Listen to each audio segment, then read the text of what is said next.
चूंकि हम बात कर रहे हैं विकसित भारत की और माननीय प्रधानमंत्री जी का भी ये विजन है कि अब विकासशील नहीं विकसित भारत 2047 का निर्माण करना है। तो कैसे देखते हैं आप इस विकसित भारत 2047 के विजन में ये जो अधिष्ठान का बिल है, ये क्या एक निर्णायक कदम होगा विश्व गुरु बनाने के लिए?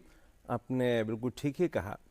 किसी भी देश की प्रगति का जो आधार होता है, उसकी जो दिशा होती है, उसकी जो दशा होती है, वह शिक्षा के माध्यम से ही हासिल हो पाती है। और इस दृष्टि से अगर हम देखें विकसित भारत 2047, तो जैसा कि अनुमान है, नीति आयोग का अनुमान है या विश्व बैंक का अनुमान है या अन्य जो एजेंसीज हैं, फिक की आप नाम लीजिए, ये सभी ऐसा अनुमान लगाती हैं कि 2050 तक 47 के आसपास हम लोग विश्व की दूसरी सबसे बड़ी अर्थव्यवस्था बन रहे होंगे और लगभग 50 ट्रिलियन इकोनॉमी हमारी होगी, जो अभी 5 ट्रिलियन इकोनॉमी के आसपास है। तो यह कैसे होगा? यह होगा शिक्षा के माध्यम से ही।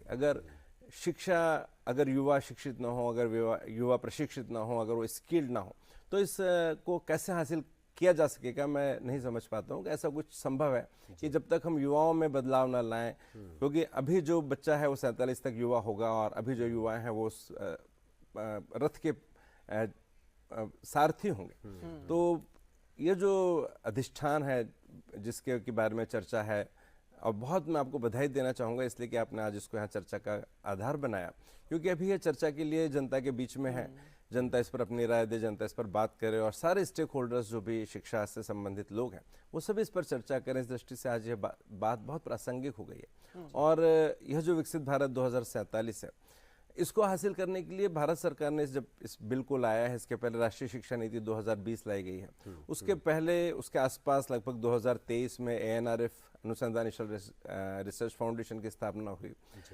नेशनल बहुत सारे ऐसे प्रोग्राम्स सरकार ने लॉन्च किए हैं जिनकी मैं चर्चा करना चाहूँगा, जिसमें हम कहते हैं कि ग्रीन हाइड्रोजन मिशन एक उसमें शामिल है, डीप ओशन मिशन इसमें शामिल है।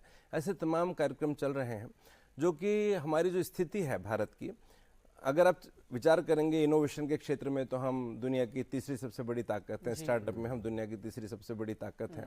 लगातार रिसर्च पब्लिकेशंस की अगर आप बात करें तो उसमें हम बड़ी ताकत के रूप में उभरे हैं, तीसरे सबसे बड़े देश के रूप में हम जाने जाते हैं। तो यह जो विकसित भारत 2047 है, यह तकनीक, ज्ञान और भारत की सांस्कृतिक विरासत